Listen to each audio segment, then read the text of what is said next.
Hello bachcho, let's see this question. If the central portion of the convex lens is wrapped in black paper as shown in the figure, no image will be formed by the remaining portion of the lens. The full image will be formed, but it will be less bright. The central portion of the image will be missing. There will be two images, each produced by one of the exposed portion of the lenses. अच्छा, अगर ये black pepper नहीं होता और मैं इस object को यहां पे कहीं पे रखता, तो क्या इसकी इमेज यहां पे बनती? ठीक है। अब जो ये पोर्शन था ब्लैक पेपर जो कि लेंस पे कवर्ड है, क्या ये वाला हिस्सा भी इमेज को यहीं पे बना रहा था और ऊपर वाला हिस्सा भी इमेज को यहां पे बना रहा था और बॉटम वाला हिस्सा भी इमेज को यहां पे बना रहा था?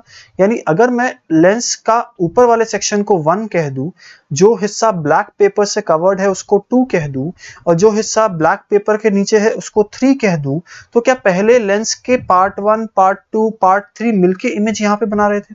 अब सेकेंड पार्ट पे मैंने अगर कागज से उसको रैप कर दिया, तो अब यहां से कोई भी रिफ्रैक्शन नहीं होगा। तो क्या रिफ्रैक्शन से 1 और 3 से ही होगा और फिर भी इमेज यहीं पे बनेगी?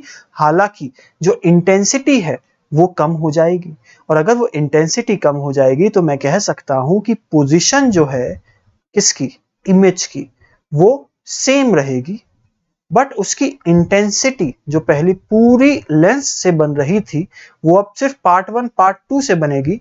इंटेंसिटी में क्या आएगी? गिरावट आएगी। ठीक है, चलिए ऑप्शन पढ़ते हैं। No image will be formed, जैसे ही इसने नो इमेज कहा मैंने कहा पॉसिबल ही नहीं है। The full image will B form but it will be less bright, full image will be formed, yes, less bright, yes.